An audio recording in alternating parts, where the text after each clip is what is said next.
বাপেরা, নওজোয়ান তরুণেরা, যে সমাজে ইনসাফ নেই এর মানে ওই সমাজে ইসলাম নেই। যে সমাজে গরিবের ভালোবাসার মানুষ নেই এর মানে ওই সমাজে ইসলাম নেই।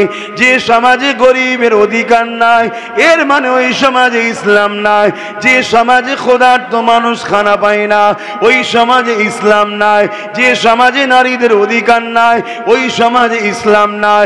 যে সমাজে নারীদের উপরে জুলুম হয় এর মানে ওই সমাজে ইসলাম নাই। যেখানে মা বাপের ভালোবাসা নাই, সম্মান শ্রদ্ধা স্নেহ নাই, তার মানে ওইখানে ইসলাম নাই।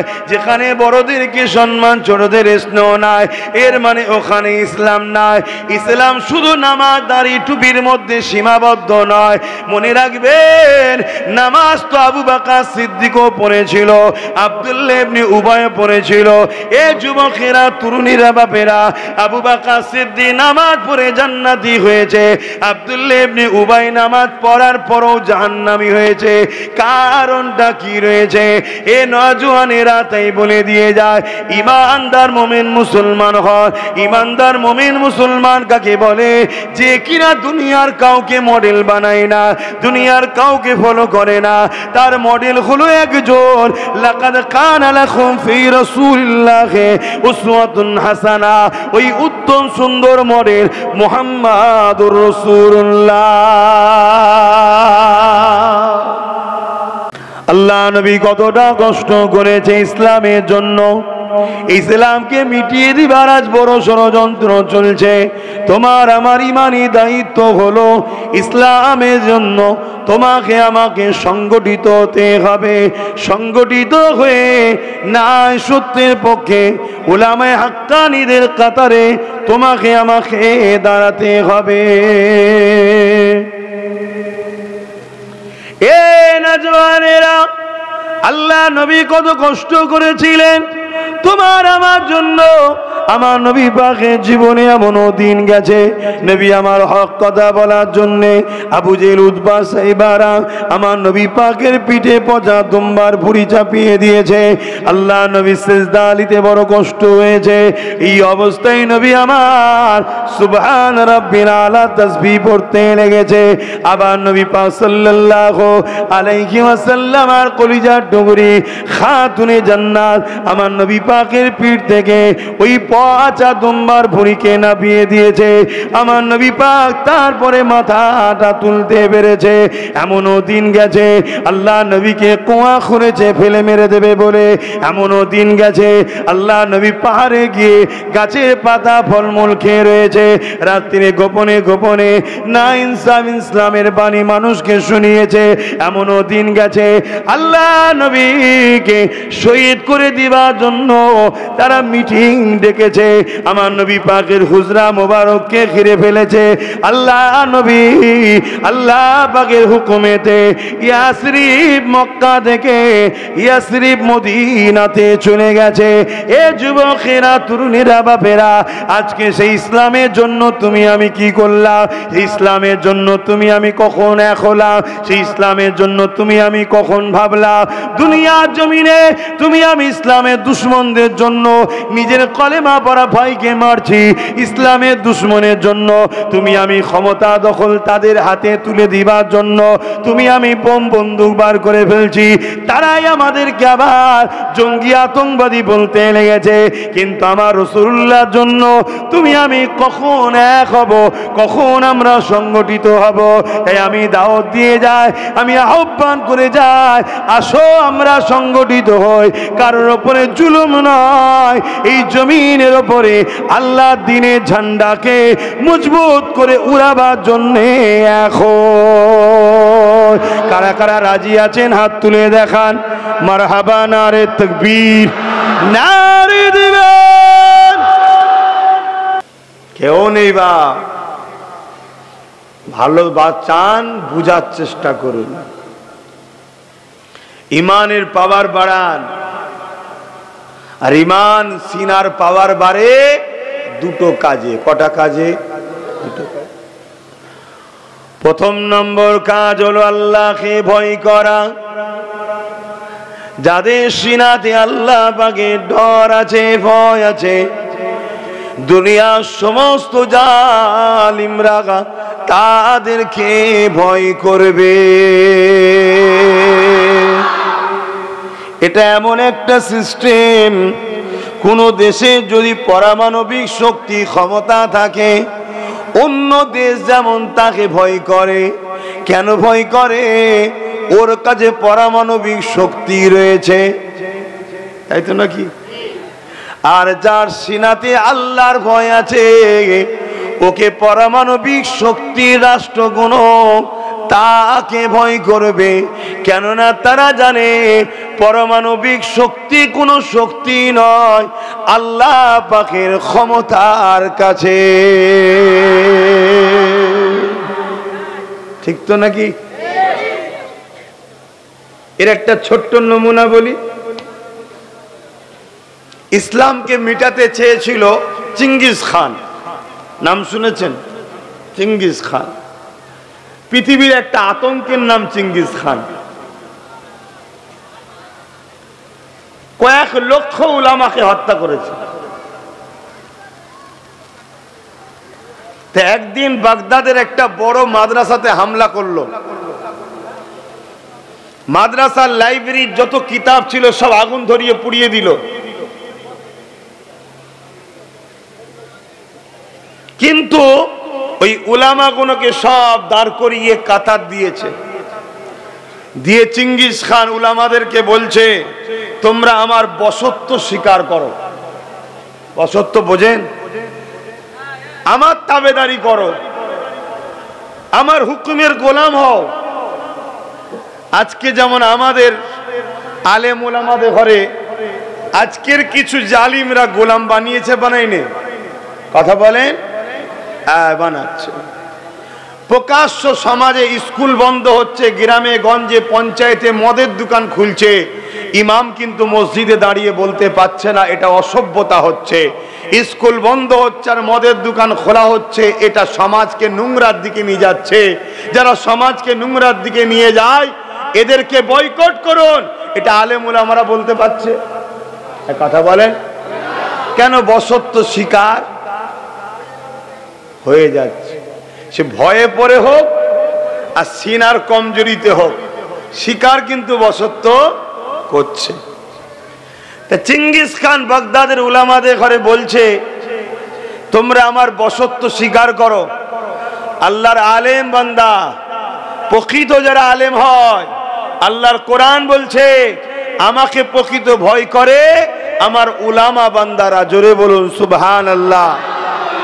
তা উলামাদের মধ্যে তাহলে দুটো কোয়ালিটি আছে না নাই? একটা প্রকৃত যারা আল্লাহকে ভয় করে, যাদেরকে রসুল বলেছেন ওয়ারাসাতুল আম্বিয়ায়ে, আমি রসুল আমার ওয়ারিস। জোরে বলুন সুবহানাল্লাহ। যাদেরকে আল্লাহ কিয়ামতের দিন বলবে তোমরা বেহিসাব জান্নাতে যাও। জোরে বলুন সুবহানাল্লাহ। কিলো উলামারা বেহিসাব জান্নাত গেলে আপনাদের কোনো অসুবিধা আছে? আন্দোলন করবেন নাকি? দিয়া যাচ্ছে না, যাবে না? হ্যাঁ, সব জায়গায় আন্দোলন চলেনি। আবার যেখানে ওখানে আন্দোলন করলে বেশি মার হবে। আবার কেন? আল্লাহর সব আল্লাহ। আল্লাহ পাকের উলামা বান্দা কোন যখন আল্লাহ পাকে জান্নাতের দিকে যেতে লাগবে, ওই সময় একদল বান্দারা ওই উলামা কোনকে হাত দিয়ে বের দেবে, আটকে দেবে। এ আল্লাহ পাকের আলেম বান্দা, এটা কেমন কথা হলো? দুনিয়া জমিনে আপনারা ওয়াজ করতেন আল মারউ মা মান হাব্বা, দুনিয়ায় যে যাকে ভালোবাসবে সে তার সঙ্গে আল্লাহর জান্নাতে যাবে। আজ আপনারা আমাদেরকে ছেড়ে জান্নাতে চলে যাচ্ছেন, এটা কেমন করে হলো? হ্যাঁ, হাদিস পাকে আছে, বুখারী মুসলিমের মধ্যে রয়েছে। এক গ্রাম্য মানুষ আল্লাহর নবীর কাছে আসলেন। নবীর কাছে এসে বলছেন, হুজুর কিয়ামত কবে হবে? কি গো, কিয়ামত হবে না হবে না? কবে হবে? কবে হবে বলতে পারছেন না? কিয়ামত কবে হবে জানেন না? সব ঘাবড়ে যাচ্ছে, মানে হুজুর মনে হয় জানে রে, আমরা জানি নাকি? কিয়ামত কবে হবে? উত্তর কি দেবেন? এ নওজওয়ানেরা, আল্লাহ নবী বললেন, বাবা ছেলে, কিয়ামত অবশ্যই একদিন হবে। ইযা ওয়াকাতিল ওয়াকিয়া লাইসা লিওয়াকাতিহা কাযিবা। সূরা ওয়াকিয়ার মধ্যে আল্লাহ জানিয়ে দিলেন কিয়ামত অবশ্যই একদিন হবে, যে ঘটনার মধ্যে কোনো মিথ্যা নাই, কোনো সন্দেহ নাই। তবে বাবা ছেলে, তুমি কিয়ামতের জন্য কি করেছো বাবা? ওই ছেলেটা বলতে লাগলো, ফাকামাদাতু লাহা সাসিরা সালাতি ওয়া সিয়ামি। ইয়া রাসূলুল্লাহ, হাবিবাল্লাহ, বেশি বেশি নামাজ রোজা করতে পারি না, ইল্লা তবে আন্নী উহিব্বুল্লাহ ওয়া রাসূলুহু। আমার অন্তরে, আমার কলবে, আমার হৃদয়ে সব থেকে বেশি আল্লাহ ও নবীকে ভালোবাসি। আল্লাহ নবী উত্তরে বলেছিলেন, আল মারউ মা মান আহাব্বা। দুনিয়ায় যে যাকে ভালোবাসবে সে তার সঙ্গে পরকালে এক জায়গায় থাকবে।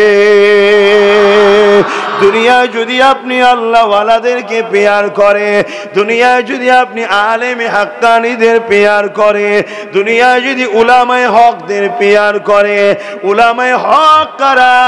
যাদের মধ্যে দুই ধরনের ইলম আছে। আল ইলমু ইলমানে, একটা হলো জাহিরি, অপরটা হলো বাতিনি। এই দুই ইলম যাদের মধ্যে রয়েছে এরা হলো উলামায়ে হক। এই উলামায়ে আহলে সুন্নাত ওয়াল জামাত বা আল্লাহ নবী জানিয়ে দিয়েছিলেন, আল উলামা ওয়ারাসাতুল আম্বিয়া। এই নবী পাকের ওয়ারিস যারা হবে, ইনাদের সঙ্গেও দুনিয়ায় যারা থাকবে, কিয়ামতের দিনে তারাও তিনাদের সাথে আল্লাহ পাকের জান্নাতি হয়ে যাবে।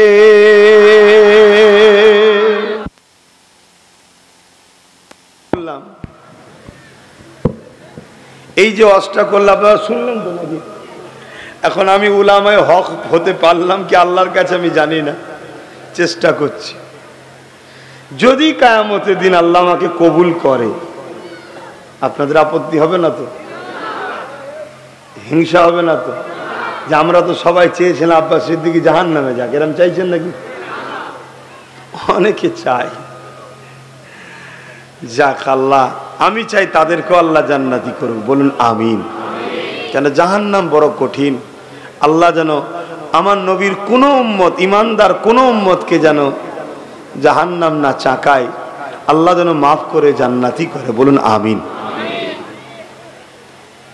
তো ভাইরা আমার, আল্লাহ যদি পছন্দ করেন, আব্বাসকে যদি আল্লাহ অ্যাকসেপ্ট করেন, কবুল করেন, তো কিয়ামতের দিন যদি আল্লাহ আমাকে বলেন, যাও তুমি আমার দিনের জন্য কাজ করেছো, এতে অনেক বাধার সম্মুখীন হয়েছে, অনেক বিপদে পড়েছো, অনেক ঝড়ঝাপটা এসেছে, তারপরেও তুমি হক কথা বলতে, যাও আমি তোমাকে জান্নাতি করে দিলাম। যদি আল্লাহ দয়া করে আমার উপরে, আলহামদুলিল্লাহ, আল্লাহ যদি দয়া হয়, তো এই যে ওয়াজটা করলাম, যে যাকে ভালোবাসে তার সঙ্গে জান্নাতে যাবে, এই ওয়াজ যারা শুনেছে তারা কিয়ামতের দিন কিন্তু রুখবে, আটকাবে। যে আপনারাই তো ওয়াজ করতেন যে দুনিয়ায় যে যাকে ভালোবাসে তার সঙ্গে জান্নাতে যাবে, তা আমরা তো ভালোবাসতাম। আপনি বা আপনারা জান্নাতে চলে যাচ্ছেন, আজকে আমাদেরকে নিয়ে যাবেন না কেন? কিয়ামতের দিনে ওই আলেমে হাক্কানীরা তখন আল্লাহ পাকের কাছে আবার ফিরে আসবেন, মানে আরশে আজিমের নিচে ফিরে আসবেন, এসে বলবেন, আল্লাহ আমাদের কিছু আরজু আছে। কি কথা? না আপনার নবী বলেছিলেন দুনিয়ায় যে যাকে ভালোবাসবে তার সঙ্গে জান্নাতে যাবে। এই ওয়াজ আমরা দুনিয়াকে শোনাতাম, এই ওয়াজ শুনে দুনিয়ার বহু মানুষ দ্বীনের খেদমতে আমাদের সাথ দিয়েছে। মসজিদ বানানো, মাদ্রাসা বানানো, দ্বীনের পক্ষে বাতিলদের বিরুদ্ধে যখন লড়াই করতাম, হক কথা লড়াইতে তারা আমাদের সাথ দিয়েছে। আজকে তারা ময়দানে মাহশরে দাঁড়িয়ে রয়েছে, তারা আমাদের কাছে আরজু রেখেছে, কেমন হলো নবীর হাদিস শোনাতে, আজ একা একা চলে যাচ্ছ কেন, সাথে নিয়ে যাবে না কেন? আল্লাহ পাক ওই সময় ফেরেশতাদের বলবেন, সাদ্দাক্তা, আমার বান্দাগুলো সত্য বলছে, যাও আমার উলামা বান্দাদের সাথ দুনিয়ায় যারা দিয়েছিল, আমি আল্লাহ তাদেরকেও এদের সাথে জান্নাতি বানালাম। জোরে বলুন সুবহানাল্লাহ, আরো জোরে বলুন সুবহানাল্লাহ। ইসলাম দুটো পার্টির উপর দিয়ে চলে। খুব মন দিয়ে শুনবেন কথাগুলো। উলামা তো বাপ অনেক আছে, আব্বাস সিদ্দিকীর মতো কত আলেম সমাজে হই হই করছে। এখন আল্লাহর কাছে উলামা হতে পেরেছি কি? মানুষের কাছে তো হলে হবে না, আল্লাহ যদি অ্যাকসেপ্ট করে তবে তো। ইসলাম চলে দুটো পার্টির উপর দিয়ে। রেল দেখেছেন, ট্রেন, ট্রেনের দুটো পার্টি আছে না? ইসলামেরও দুটো রাস্তা আছে। কি রাস্তা? কোরআন শরীফ বলছেন, কুনতুম খায়রা উম্মাতিন উখরিজাত লিন-নাস তা'মুরুনা বিল মা'রুফ ওয়া তানহাউনা আনিল মুনকার। অন্যায়কে মিটাও, ন্যায়কে প্রতিষ্ঠিত করো। জোরে বলুন সুবহানাল্লাহ। অন্যায় করো না, অন্যায়কে মিটিয়ে দাও। ন্যায় করো, ন্যায়কে প্রতিষ্ঠিত করো। জোরে বলুন সুবহানাল্লাহ। এর নাম কি? জোরে বলুন। এবারে বলুন, আমরা অন্যায়কে মিটাতে চাই? কই মিটাচ্ছি? কই কই? অন্যায়ের বিরুদ্ধে কথাই হয় না। খুব মন দিয়ে শোনেন, ইসলামে অন্যায় করার থেকেও অন্যায় দেখে চুপ থাকাটা বেশি পাপ। শুনছেন না শোনেন না? তাহলে অন্যায় হবে, আমি আব্বাস যদি চুপ থাকি, যে অন্যায় করছে সে বেশি পাপী না আমি? বলুন। আমাকে ইশারা করতে ভয় লাগছে বা লজ্জা লাগছে, ঠিক আছে আমি ঘুরিয়ে দিলাম। যে অন্যায় করছে সে বেশি পাপী না অন্যায় দেখে যে চুপ থাকে সে বেশি পাপী? সমাজে পাপ কখন বাড়ে? যখন সমাজ খামোশ থাকে। একটা কেউ ছোট ভুল করলো, একটা মেয়ে রাস্তা দিয়ে যাচ্ছে, একজন কেউ তাওকে ছোট একটা ইফটিজিং করলো, সমাজ চুপ। কাল কিন্তু এই ছেলেটা আর এক কদম বাড়বে, সমাজ চুপ। কাল আরেক কদম বাড়বে, সমাজ চুপ। কালকে এই ছেলেটা কিন্তু একদিন একটা রেপিস্ট হবে। এই ছেলেটা রেপিস্ট হওয়ার পিছনে সমাজের দোষ আছে না নাই? কথা বলেন। হ্যাঁ, এজন্য ইসলাম বলছে অন্যায় প্রতিষ্ঠিত করো, এর নাম ইসলাম। বাপেরা, নওজোয়ান তরুণেরা মন দিয়ে শুনবেন। প্ল্যান মাফিক আমাদেরকে নানা দিক থেকে পরিকল্পিতভাবে নকল ইসলামের দিকে টেনে টেনে নিয়ে যাওয়া হচ্ছে। এ নওজোয়ানেরা, আল্লাহ নবী দুনিয়ায় এসেছিলেন 570 খ্রিস্টাব্দে। 12 রবিউল আউয়াল সোমবার শুভে সাদেকের সময় আমার নবী পাক এসেছে 570 খ্রিস্টাব্দ।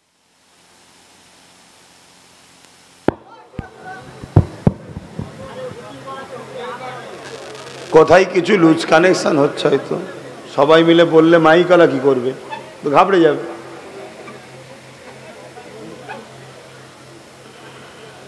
আল্লাহ নবী এসেছে কবে আর নবুয়তের ঘোষণা করেছে কবে? বলুন, কথা বলতে পারছেন? সেদিন। তাহলে 570 খ্রিস্টাব্দে নবী এসেছেন। 40 বছর বয়স যখন হুজুরের হয়েছে, নবুয়তের এলান করেছে। সেদিন একটা ভিডিও দেখছি, একটা ছেলে, মুসলমানকে আল্লাহ পাকই জানে, কিন্তু দাবি করছে তো মুসলমান। আমাদের নবীর নাম কি বলে আর ভুলে গেছে, বলতে পারছে না। খোদার মার ওর কপ। ঠিক আছে, দরুদ শরীফ আল্লাহুম্মা।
दुरूद शरीफ अल्लाहुम्मा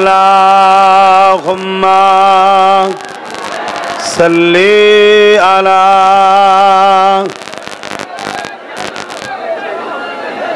এটা উল্টে যাচ্ছে, নাকি ভারী দাও।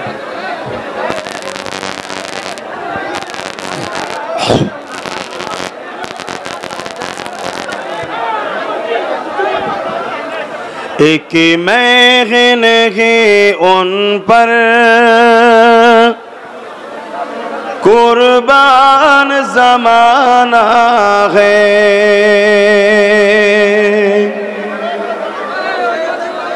एक महन है उन पर कुर्बान ज़माना है।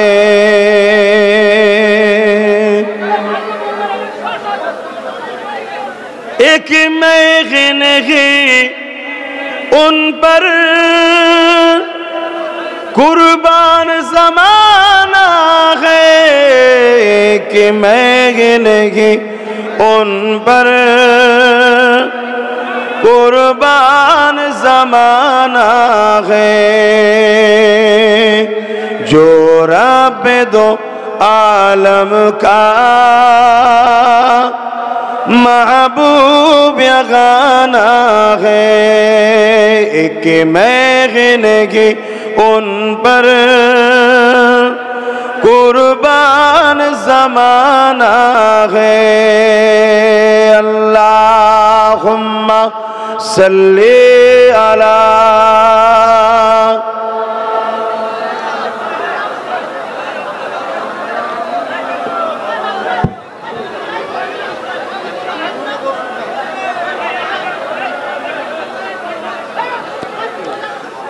कल्बुल से जिसने हमें खुद ही पार लगाना है, कल्बुल से जिसने हमें खुद ही पार लगाना है। जगरा को बाबा है, हसनैन का नाना है। जोरे बोलून ना सुभान अल्लाह। जगरा को बाबा है, हसनैन का नाना है।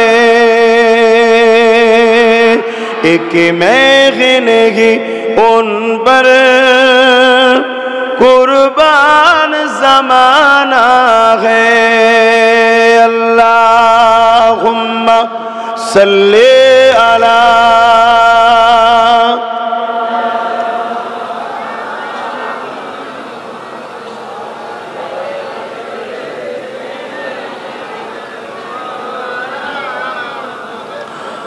मुसलमान और छेले मेरा तरुणेरा बापेरा এ না জওয়ানেরা মন দিয়ে শোনেন, একটা তত্ত্ব আপনাদেরকে দিয়ে যাচ্ছি, ভালো তারে শোনেন।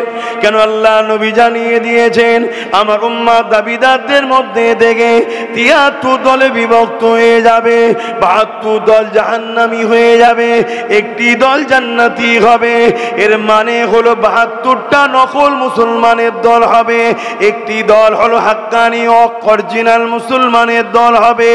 এ যুবকেরা তরুণীরা বাপেরা, তাই আপনাদেরকে সতর্ক করে দিয়ে যায় ওই হাক্কানি দল কোনটা হবে। নবী বললেন যে দলে আমি আছি, আমার সাহাবারা রয়েছে, ওই দল হলো আহলুস সুন্নাত ওয়াল জামাত, ওই দল হলো হিজবুল্লাহ, ওই দলটা হলো আল্লাহ পাকের জান্নাতি জামাত দল।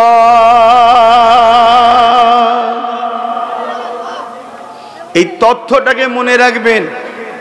আমাদেরকে আজকে গুমরা বানানো হচ্ছে, আমাদেরকে আজকে দুর্বল বানিয়ে দেওয়া হচ্ছে। আমার নবী পাক এসেছে 570, নবী নবুয়াতের ঘোষণা করেছে 40 বছর বয়সে। তাহলে 570-এর সঙ্গে 40 যোগ করলে কত হয়? 610। আর আমার নবী মেয়েরাজে গেছে কবে জানেন? 621। কত? 621 মেরাজ থেকে নামাজ রোজা এনেছে। মেরাজ থেকে কি এনেছে? নামাজ রোজা। 621 নামাজ রোজা এসেছে। তার আগে উম্মতে মুহাম্মাদির জন্য নামাজ ফরজ ছিল না। অন্যান্য নবীর উম্মতরা সব নামাজ পড়তো, তাই যারা হকের পক্ষে ছিল সবাই আল্লাহকে সেজদা দিত, কিন্তু নামাজ আল্লাহর পক্ষ থেকে ফরজ হয়েছে। 621 নামাজ এসছে, মনে থাকবে। তাহলে 610 নবী নবুয়াতের ঘোষণা করেছে, 621 নামাজ এসছে। এই 11টা বছর নবী কি করেছে তাহলে বলে? এই 11টা বছর নবী কি করেছে? এই আলোচনাটা সমাজ থেকে তুলে দেওয়া হয়েছে। আখিরি জামান আল্লাহ নবী জানিয়ে দিলেন, হাতে তালুতে আগুন রাখা থেকেও ঈমান বাঁচানোটা বড় কষ্ট হয়ে যাবে। ইসলামকে যারা মিটাতে চায়, ইসলামের অনুসারী দিওয়াকে যারা মিটাতে চায়, তারা বড় প্ল্যান পরিকল্পনা করে আমাদেরকে বেঈমান বানাবার চেষ্টা করছে। কেননা আমাদের যদি ঈমান থাকে, আমরা যতই গুনাহগার হয়ে যাই না কেন, আল্লাহ দরবারে যদি দিল থেকে একবার মাথাটা নত করে তওবার ইস্তিগফার করে নি, আল্লাহ পাক ক্ষমা করে দেবে, সাথে সাথে সাহায্যটাও করবে। এই জন্য আমাদেরকে বেঈমান বানাতে চাইছে। এ যুবকেরা, তরুণেরা, বাপেরা, এই 11টা বছর রাসূল কি করেছিলেন? এই 11টা বছর ধরে রাসূল পারস্য থেকে শুরু করে, কিসরা থেকে শুরু করে, রোম থেকে শুরু করে, মক্কা থেকে শুরু করে তাম পৃথিবীর জমিনে যত জালিম অত্যাচারী শাসক ছিল, আল্লাহ নবী তাদেরকে চিঠি করেছে, তোমরা জুলুম বন্ধ করো, তোমরা অন্যায় বন্ধ করো, নারীগুলোর উপরে অত্যাচার বন্ধ করো, গরিবের উপরে অত্যাচার বন্ধ করো, তোমরা ইহসান করতে শেখো, ইনসাফ করতে শেখো, ন্যায় প্রতিষ্ঠিত করো। এইভাবে পৃথিবীর জমিনে আল্লাহ নবী 11টা বছর ধরে অন্যায়ের বিরুদ্ধে সংগ্রাম করেছে, জুলুমকে বন্ধ করেছে, সন্ত্রাসী বন্ধ করেছে, আতঙ্কবাদ বন্ধ করেছে, জঙ্গিবাদকে বন্ধ করেছে। এক কথায় পৃথিবীর জমিনে নারীদের অধিকার যারা হরণ করেছিল, আল্লাহ নবী তাদের বিরুদ্ধে লড়াই করে মায়ের জাত নারীদের ঘরে বাঁচার রাস্তা দিয়েছিল।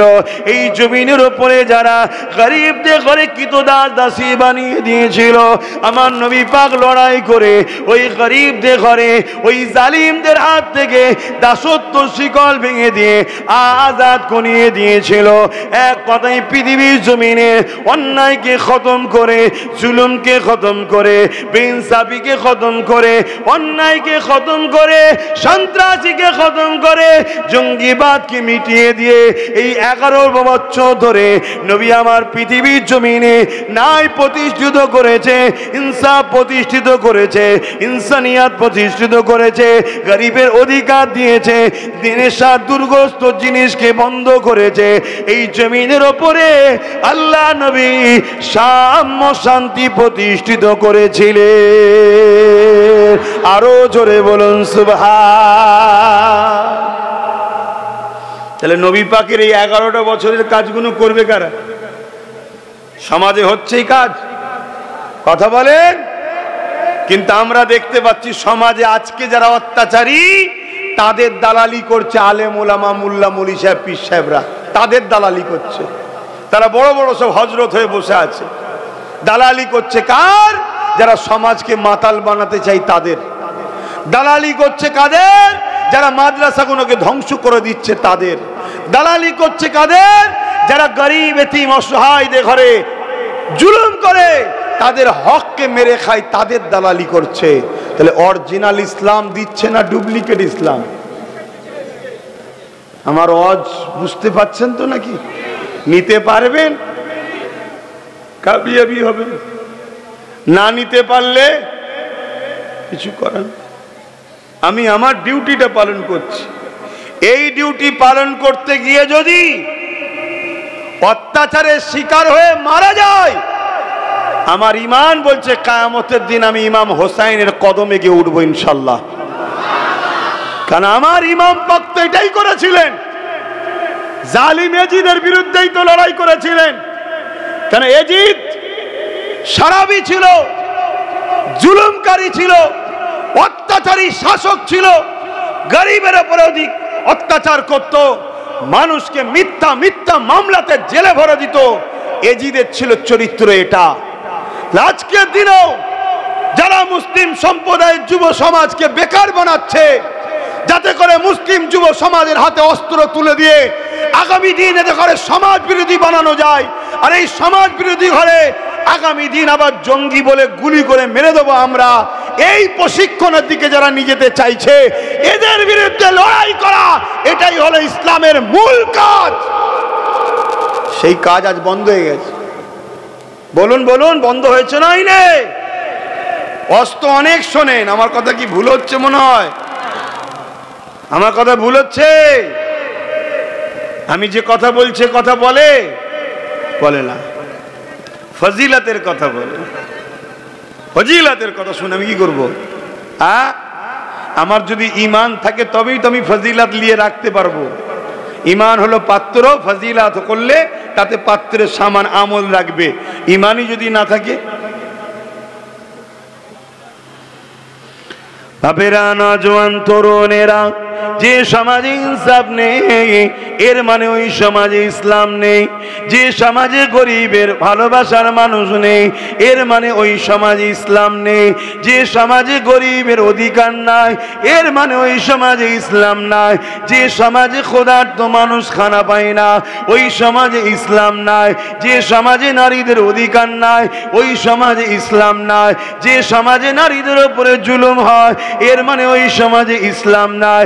যেখানে মা বাপের ভালোবাসা নাই, সম্মান শ্রদ্ধা স্নেহ নাই, তার মানে ওইখানে ইসলাম নাই। যেখানে বড়দেরকে সম্মান, ছোটদের স্নেহ নাই, এর মানে ওখানে ইসলাম নাই। ইসলাম শুধু নামাজ দাড়ি টুপির মধ্যে সীমাবদ্ধ নয়। মনে রাখবেন, নামাজ তো আবু বকর সিদ্দিকও পড়েছিল, আব্দুল্লাহ ইবনে উবাই পড়েছিল। এ যুবকেরা, তরুণীরা, বাপেরা, আবু বকর সিদ্দিক নামাজ পড়ে জান্নাতি হয়েছে, আব্দুল্লাহ ইবনে উবাই নামাজ পড়ার পরও জাহান্নামী হয়েছে। কারণটা কি রয়েছে? এ নওজোয়ানেরা তাই বলে দিয়ে যায়, ঈমানদার মুমিন মুসলমান হয়। ঈমানদার মুমিন মুসলমান কাকে বলে? যে কিনা দুনিয়ার কাউকে মডেল বানায় না, দুনিয়ার কাউকে ফলো করে না, তার মডেল হলো একজন। লাকাদ কানা লাকুম ফি রাসূলিল্লাহি উসওয়াতুন হাসানা, ওই উত্তম সুন্দর মডেল মুহাম্মাদুর রাসূলুল্লাহ। নবী ছাড়া দ্বিতীয় কাউকে ফলো করে না। সে যেখানেই থাক নবীকে ফলো করে, তার ধর্মনীতি নবীকে ফলো করে, সমাজনীতি নবীকে ফলো করে, অর্থনীতি বিজনেস করবেন নবীকে ফলো করে, এডুকেশন নীতি নবীকে ফলো করে, সংসার নীতি নবীকে ফলো করে, রাষ্ট্রনীতি নবীকে ফলো করে, রাজনীতি নবীকে ফলো করে। লাইফের টোটাল মুহূর্তটা রাসূল ছাড়া অন্য কেউ আমাদের লিডার নয়, অন্য কেউ আমাদের পথ প্রদর্শক নয়, অন্য কেউ আমাদের উসওয়াতুন হাসানা, অন্য কেউ আমাদের মডেল নয়। আমাদের মডেল হলো একজন, তিনি হলেন আমিন আল্লাহ আব্দুল্লাহ দুলাল হযরত মুহাম্মদ রাসূল সাল্লাল্লাহু আলাইহি সাল্লাম। জোরে বলুন সুবহানাল্লাহ। সেই নবীর পক্ষে যে উলামারা আমাদেরকে দাওয়াত দেয়, সেই উলামারা হলো আমার মাথার তাজ আমাদের। জোরে বলুন সুবহানাল্লাহ। খুব কঠিন সময় এসেছে, আমরা মিটে যাব যদি আমরা রসুল পাক ছেড়ে দিয়ে দুনিয়ার এই তথাকথিত ৭২ দলের মুনাফিক উলামাদের পাল্লায় পড়ে যায়, তাহলে আমরা বরবাদ হয়ে যাব। অতএব রসুলকে ফলো করেন, নবীকে প্যার করেন, নবীর আদর্শ দেখুন, নবীকে খেয়াল করুন। আজ আমার নবী পাক সাল্লাল্লাহু আলাইহি সাল্লাম সারাটা জীবন নবী আমার অন্যায়ের বিরুদ্ধে সংগ্রাম করেছে আল্লাহর সৃষ্টিকে বাঁচাবার জন্য। আজকে আমরা আল্লাহর সৃষ্টিকে মারছি অন্যায়কারীদের সঙ্গে সাথ দিয়ে। কতটা দূরে সরে গেছে আমরা মুসলমান।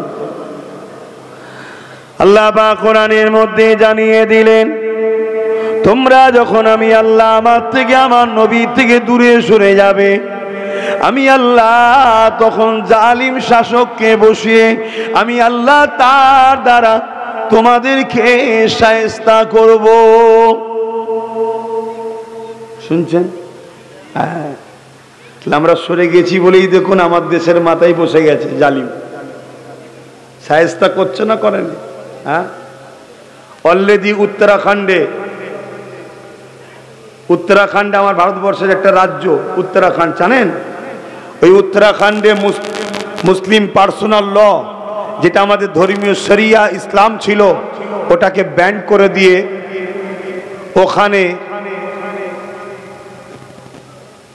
ওরা ইসলামিক আইনকে আর মানতে দিচ্ছে না, ইউসিজিকে লাগু করে দিয়েছে।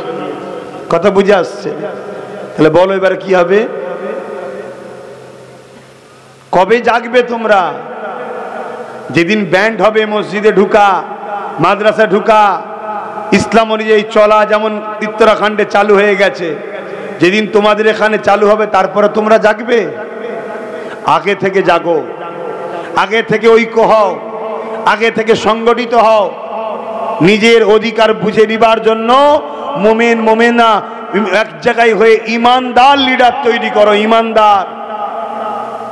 কখনো মদ দিয়ে নাপাক কাপড়কে পরিষ্কার করা যায় না, কেন? মদও নাপাক, কাপড়টাও নাপাক। অতএব ইসলাম বিরোধী, ইসলামের দুশ্মন দিয়ে কখনো ইসলামের কল্যাণ হবে এ আশা করা যেতে পারে না। খুব মন দিয়ে শোনেন, আর একটা পরিকল্পনা চালু হয়েছে। ওই পরিকল্পনা যেটা আগেই বলছিলাম, মুনাফিক এই সমাজের মধ্যে কোটি কোটি টাকা দিয়ে মাদ্রাসা তৈরি করা হচ্ছে, মসজিদ তৈরি করা হচ্ছে। ওই মাদ্রাসাতে কোরআনের শিক্ষা দেওয়া হবে, হাদিসের শিক্ষা দেওয়া হবে, নামাজের বিষয়ে দেওয়া হবে, রোজার বিষয়ে দেওয়া হবে, হজের বিষয়ে দেওয়া হবে, যাকাতের বিষয়ে দেওয়া হবে। এ যুবকেরা, তরুণেরা, ইসলামের সব বিষয়ে দেওয়া হবে। কিন্তু আমার রাসূলুল্লাহর শান, মর্যাদা, আদব, প্রেমে, ইশকের বিষয়ে শিক্ষা দেওয়া হবে না। কেন দেওয়া হবে না? এই জন্যে দেওয়া হবে না কেননা এই বিষয়টা হলো ইমানের সাথে। তাতে ওই জায়গা থেকে, ওই মাদ্রাসা থেকে, ওই মসজিদ থেকে নামাজি বেরোবে, আলেম বেরোবে, মুফতি বেরোবে, মৌলানা বেরোবে, সমাজে ঘুরে বেড়াবে, ঘন্টা ঘন্টা আলোচনা করবে নামাজের, ঘন্টা ঘন্টা আলোচনা করবে রোজার, ঘন্টা ঘন্টা আলোচনা করবে হজের, ঘন্টা ঘন্টা আলোচনা করবে ইসলামের সব বিষয়ের উপরে। কিন্তু আমার রাসূলুল্লাহ নিয়ে আলোচনা করবে না, আমার নবীর শান, মর্যাদা, মাকাম নিয়ে আলোচনা করবে না। কেন করবে না? তাদেরকে ইসলামের দুশমনরা অর্থ দিয়ে, ট্রেনিং দিয়ে তৈরি করছে, যাতে করে এই মুসলিম সমাজ মুহাম্মদ রাসূলের আদব আর প্রেমটা ভুলে যায়। আদব প্রেম ভুলে গেলে আমাদের ঈমানটা চলে যাবে। নবীর প্রেম আদবের নাম হলো ঈমান।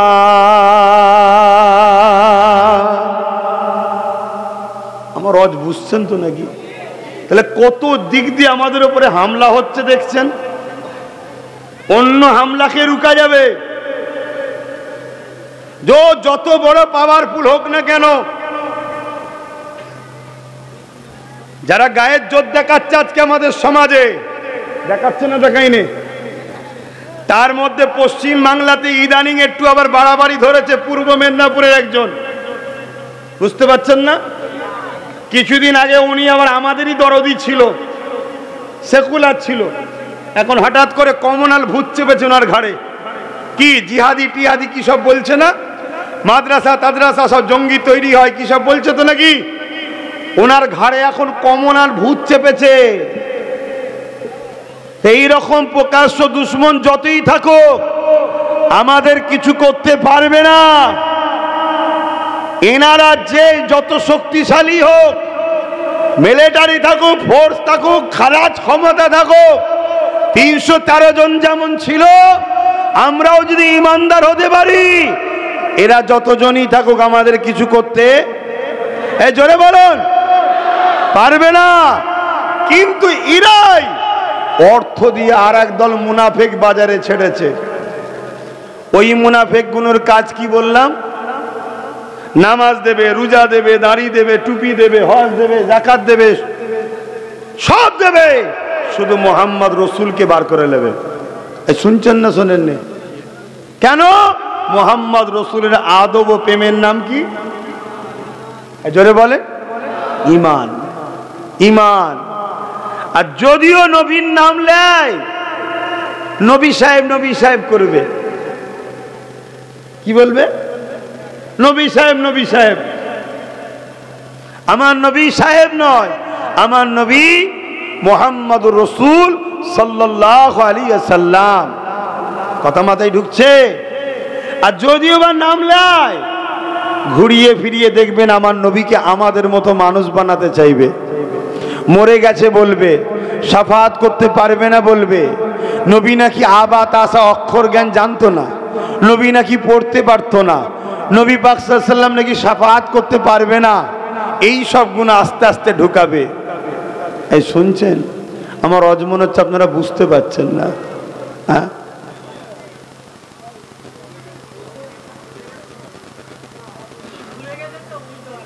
ঘুরে গেছে বলে বুঝতে পারছেন?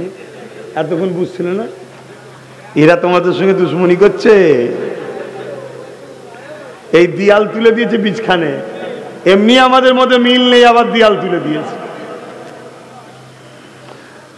বাবা আমার মন দিয়ে শোনেন, ভুল আমাকে বুঝবেন না, আমি আপনাদের বাঁচাবার চেষ্টায় বুঝাতে চাইছি।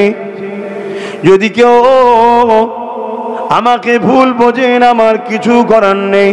তবে হ্যাঁ, মনে রাখবেন, আল্লাহ নবীর হাতে হাত দিলেন আব্দুল্লাহ ইবনে উবাই, আমার নবী পাকের হাতে হাত দিলেন সিদ্দিক আকবর।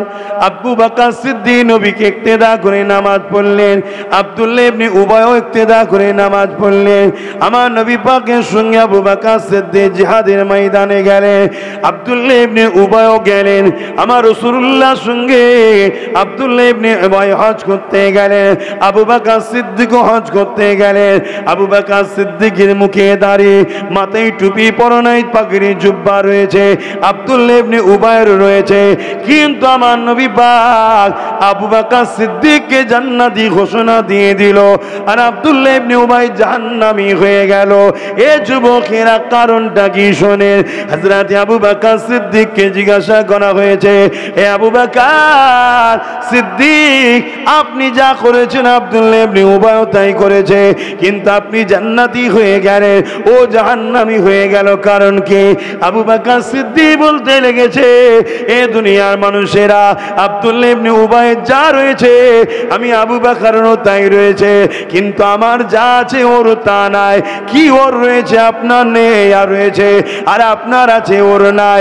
আবু বকর সিদ্দিক বলেছিল, এ দুনিয়ার মানুষেরা মন দিয়ে শোনো, আব্দুল্লাহ ইবনে উবাইয়ের নামাজ ছিল, ওটা আমি আবু বকরের রয়েছে। আব্দুল্লাহ ইবনে উবাই নবীর হাতে হাত দিয়েছে, ওটা আমি আবু বকরও দিয়েছি। আব্দুল্লাহ ইবনে উবাই নবীর সঙ্গে হজ করেছে, ওটা আমি আবু বকরও করেছি। আব্দুল্লাহ ইবনে উবাই নবীর সঙ্গে হজে গেছে, ওটা আমিও গেছি।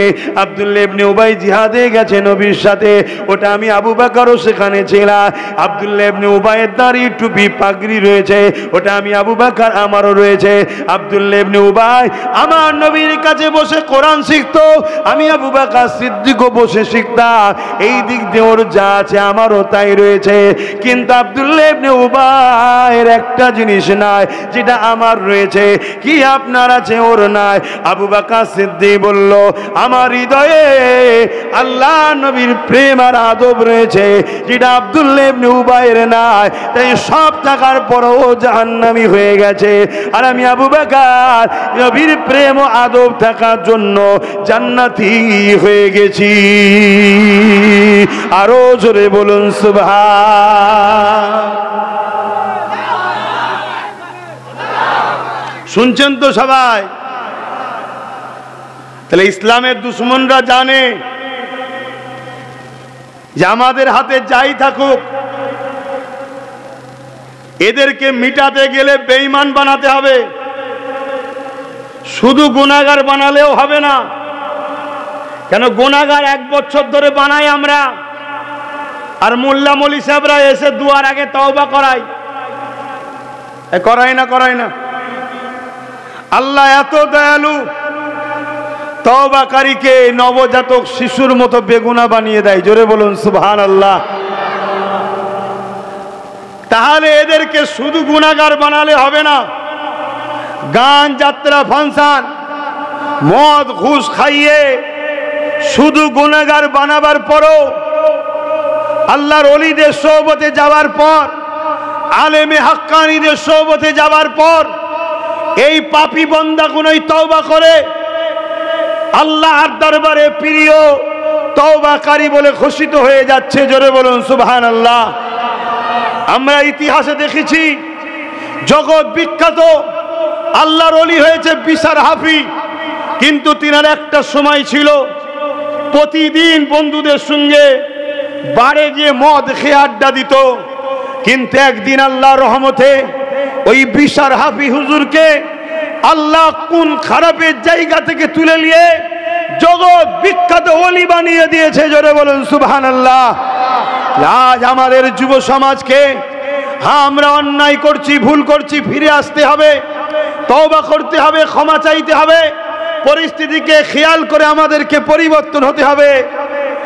তাই ইসলামের দুশমনরা দেখছে এরা যদি তওবা করে নেয়, পরিবর্তন যদি হয়ে যায়, আল্লাহ তো এদেরকে মাফ করে দেবে। কিন্তু বেঈমান যদি করে দেয়া যায় তাহলে এদেরকে কোনোভাবে আর মাফ, জোরে বলুন, হবে না। তাই দাঁড়িয়ে থাকে থাক, নামাজ থাকে থাক, টুপি থাকে থাক, হজ থাকে থাক, এদের দিল থেকে নবীকে বার করে নাও। এই নবীকে বার করার মিশন আজ থেকে চলছে না, আজকে তারা সাকসেসফুল হয়েছে বলেই তো এখন তারা প্রকাশ্য বলছে আইন তৈরি করে মসজিদ মাদ্রাসাগুলোকে ভেঙে দাও। বলছে না? বলেন কেন? ওরা বুঝে নিয়েছে মুসলমান অনেক আছে, ইমানের পাওয়ার নেই, তাই আজকে বলছে। আমার রজ বুঝছেন? খুব ভালো করে বোঝেন, সময় আর বেশিক্ষণ নেই। হ্যাঁ, আমার ঘড়িতেও নেই, আর বাস্তবও বলছি সময় বেশিক্ষণ নেই। বছর 3-4 আগে যা বলেছিলাম এখন ঘটছে, আলহামদুলিল্লাহ। আর আজকে যা বলে যাচ্ছি যদি না শুধরান, আগামী 1-1.5 বছরের মধ্যেই দেখতে পাবেন। শুনছেন তো? আমার নবীকে ভালোবাসেন, পেয়ার করুন, নবীর পক্ষে যারা তাদের সঙ্গে থাকুন, নবীর বিরুদ্ধে যারা তাদের থেকে দূরে সরে যান। সে টুপি পরে হোক আর টুপি খুলে হোক, দাড়ি চেঁচে হোক আর দাড়ি রেখে হোক, মুসলিম দাবি করে হোক আর মুসলিম না হলেও হোক, যারাই আমার নবীর বিরুদ্ধে তাদের থেকে দূরে সরে যান। শুনছেন তো নাকি? আল্লাহ নবী কতটা কষ্ট করেছে ইসলামের জন্য, ইসলামকে মিটিয়ে দিবার আজ বড় ষড়যন্ত্র চলছে। তোমার আমার ইমানি দায়িত্ব হলো ইসলামের জন্য তোমাকে আমাকে সংগঠিত হতে হবে। সংগঠিত হয়ে ন্যায় সত্যের পক্ষে উলামায়ে হাক্কানীদের কাতারে তোমাকে আমাকে দাঁড়াতে হবে। এ নওজওয়ানেরা, আল্লাহ নবী কত কষ্ট করেছিলেন তোমার আমার জন্য। আমার নবী পাকের জীবনে এমনও দিন গেছে, নবী আমার হক কথা বলার জন্যে আবু জেহেল, উতবা, সাইবারা আমার নবী পাকের পিঠে পচা দুম্বার ভুঁড়ি চাপিয়ে দিয়েছে। আল্লাহ নবী সিজদা দিতে বড় কষ্ট হয়েছে। এই অবস্থায় নবী আমার সুবহান রাব্বিল আলা তাসবিহ পড়তে লেগেছে। আবার নবী পাক সাল্লাল্লাহু আলাইহি ওয়াসাল্লাম আর কলিজার টুকরি খাতুনে জান্নাত আমার নবী পাকের পিঠ থেকে ওই পচা দুম্বার ভুঁড়িকে নাপিয়ে দিয়েছে। আমার নবী পাক তারপরে মাথাটা তুলতে পেরেছে। এমনও দিন গেছে আল্লাহ নবীকে কোয়া খুঁড়েছে ফেলে মেরে দেবে বলে। এমনও দিন গেছে আল্লাহ নবী পাহাড়ে গিয়ে গাছের পাতা ফলমূল খেয়ে রয়েছে। রাত্রিরে গোপনে গোপনে না ইনসাফ ইসলামের বাণী মানুষকে শুনিয়েছে। এমনও দিন গেছে আল্লাহ নবীকে শহীদ করে দিবার জন্য তারা মিটিং ডেকেছে। আমার নবী পাকের হুজরা মোবারককে ঘিরে ফেলেছে। আল্লাহ নবী আল্লাহ পাকের হুকুমেতে ইয়াসরিব মক্কা থেকে ইয়াসরিব মদিনাতে চলে গেছে। এ যুবকেরা, তরুণীরা, বাপেরা, আজকে সেই ইসলামের জন্য তুমি আমি কি করলাম? সেই ইসলামের জন্য তুমি আমি কখন এক হলাম? সেই ইসলামের জন্য তুমি আমি কখন ভাবলাম? দুনিয়ার জমিনে তুমি আমি ইসলামের দুশ্মনদের জন্য নিজের কলেমা পড়া ভাইকে মারছি। ইসলামের দুশ্মনের জন্য তুমি আমি ক্ষমতা দখল তাদের হাতে তুলে দিবার জন্য তুমি আমি বোম বন্দুক বার করে ফেলছি। তারাই আমাদেরকে আবার জঙ্গি আতঙ্কবাদী বলতে লেগেছে। কিন্তু আমার রাসূলুল্লাহর জন্য তুমি আমি কখন এক হব, কখন আমরা সংগঠিত হব? তাই আমি দাওয়াত দিয়ে যাই, আমি আহ্বান করে যাই, আসো আমরা সংগঠিত হই। কারোর ওপরে জুলুম নয়, এই জমিনের ওপরে আল্লাহ দ্বীনের ঝান্ডাকে মজবুত করে উড়াবার জন্যে এখন কারা কারা রাজি আছেন হাত তুলে দেখান। মারহাবা, নারে তাকবীর, নারে দিবেন। যদি এক হতে চান তাহলে সামনে 3 দিন ইসালে সওয়াবে যাচ্ছেন। যারা আহলে সুন্নাত ওয়াল জামাতের সদস্য হননি, প্রত্যেকে ভোটার কার্ড বা আধার কার্ড নিয়ে যে সদস্য প্রথম হবেন, তারপরে আপনাকে ফোন করে সময় মতো ডেকে গ্রুপ তৈরি করা হবে। প্রতিটা গ্রামে গ্রামে ইউনিট করো, প্রতিটা গ্রামে গ্রামে ইউনিট করো। কাউকে মারার জন্যে নয়, ধরার জন্যে নয়, আমার রসুলের দেখে যাওয়া ইসলাম, সেই ইসলামকে জিন্দা রাখার জন্য। জোরে বলুন সুবহানাল্লাহ। ইসলাম মানে কি বললাম? হ্যাঁ, ইনসাফ, ইনসানিয়াত নাই, সত্য, যে যার গ্রামে গরিবের হক, এতিমের হক, বিধবার হক, মুসলিমের পক্ষে দাঁড়িয়ে জালিমের বিরুদ্ধে সংগ্রাম, এর নাম হলো ইসলাম। জোরে বলুন সুবহানাল্লাহ। আমি মনে করি নামাজ পড়েছি, রোজা রেখেছি, দাড়ি রেখেছি, আমি জান্নাত চলে যাব? অত সহজ? ইমাম হোসাইন হুজুর নামাজ পড়েনি? কি গো, ইমাম হোসাইন হুজুরের দাড়ি ছিল না? ইমাম হোসাইন হুজুর হজ করেনি? তাহলে কি দরকার ছিল এজিদের বিরোধী করার? কি দরকার ছিল কারবালায় যাওয়া? শুনছেন না শোনেননি? উপরন্তু কারবালায় যাওয়ার পর ইমাম হোসাইন হুজুরকে আবার বলা হয়েছে যে আপনি ফিরে চলে যান, আপনি ফিরে চলে যান। ইমাম হোসাইন হুজুরও বললেন ফিরে চলে যান। তো তখনও তো হুজুর চলে আসতে পারতেন। হুজুর বললেন না, আমাকে কুফাবাসীরা দাওয়াত দিয়েছে, আমি তো লড়াই করতে আসিনি। কিন্তু ইমামে হোসাইন হুজুর ন্যায়ের পক্ষে মুসলিমের বিরুদ্ধে কট্টর হয়ে দাঁড়িয়েছিলেন না দাঁড়াননি? আজান হচ্ছে, আলহামদুলিল্লাহ, আলহামদুলিল্লাহ। আজান হয়ে গেছে। নামাজের জন্য আমাদেরকে প্রস্তুত হতে হবে। আমার আলোচনা আপনারা শুনলেন। আমার আলোচনা শুনে কি মনে হচ্ছে নামাজ বিরোধী করছি? না, নামাজ সব থেকে বড় আল্লাহর ইবাদত। জোরে বলুন আফজাল ইবাদত, জোরে বলুন সুবহানাল্লাহ। কিন্তু ইমানদার নামাজ পড়লে ওটা ফায়দা হবে, বেঈমান নামাজ পড়লে কোনো ফায়দা নেই। এটা আমার বক্তব্য। আসুন ইমানকে হেফাজত করে আমরা আল্লাহকে সিজদা দিই, অবশ্যই আল্লাহ আমাদেরকে সাহায্য করবেন। নামাজের জন্য প্রস্তুত দিতে হবে। সকলে দাঁড়িয়ে যান, সালাম পড়বো। ইয়া নবী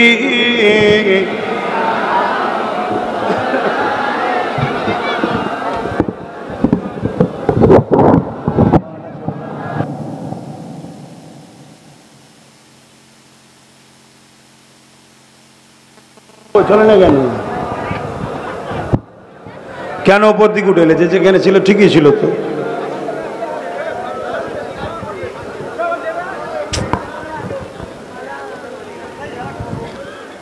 যে কোনো জায়গায় জলসা করতে গেলে আপনাদের এই হুড়োহুড়ি আর পরিবেশ খারাপের জন্য সময়টা বেশি নষ্ট হয়ে যায়, কথা বলতে পারি না। কথা কইটুকু আর বলতে পারলাম বলুন? কখন মাইক খারাপ হয়ে যাচ্ছে, থাকে তো মাইক খারাপ হয়ে যাচ্ছে, কখন আপনাদের হুড়োহুড়ি হচ্ছে। রাস্তা সরু, যাবার সময় দেখে শুনে যাবেন। ছোট ছোট বাচ্চারা আছে, কারো কোনো ক্ষতি যেন না হয়ে যায়।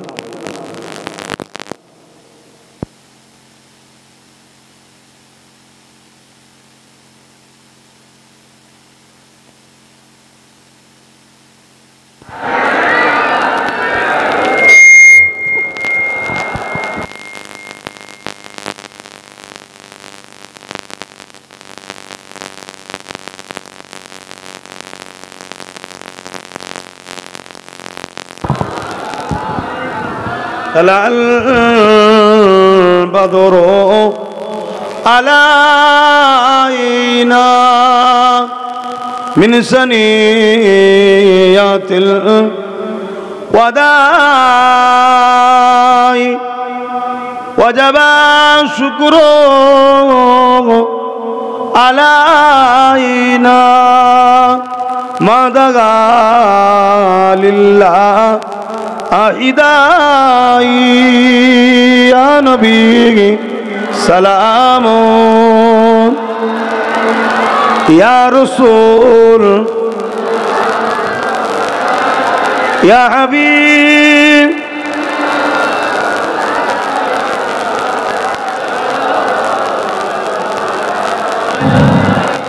يا نبي مدينة خوتي সব কিছুই পারেন দেখিতে, মোদের লাশ কবরে রাখিলে লইবেন আপন করে নবী সালাম ইয়া রাসূল ইয়া হাবিব সালাবা। সকলে গে বসুন তো।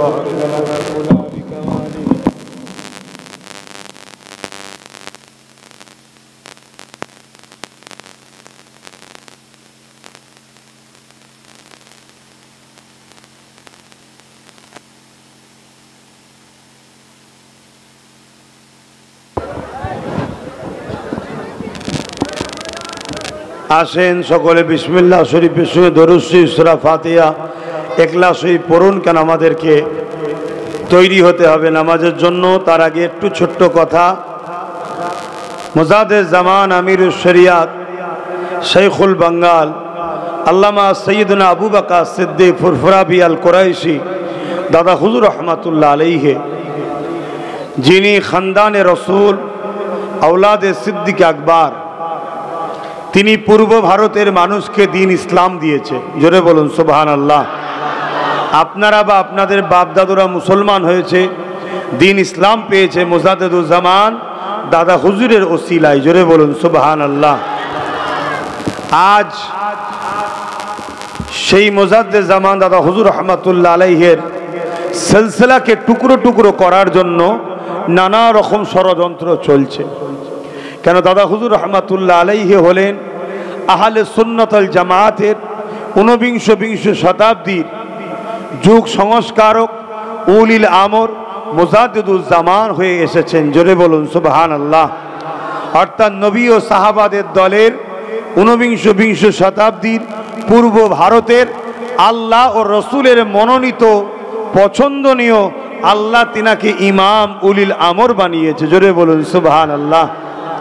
আজকে এই যে একটা হকের ওপরে ইমান আমল নিয়ে পূর্ব ভারতের কোটি কোটি মানুষ আল্লাহ রসুলকে ধরে আছে, এর জন্যে পূর্ব ভারতের মুসলমানকে কেউ সহজে মিটিয়ে দিতে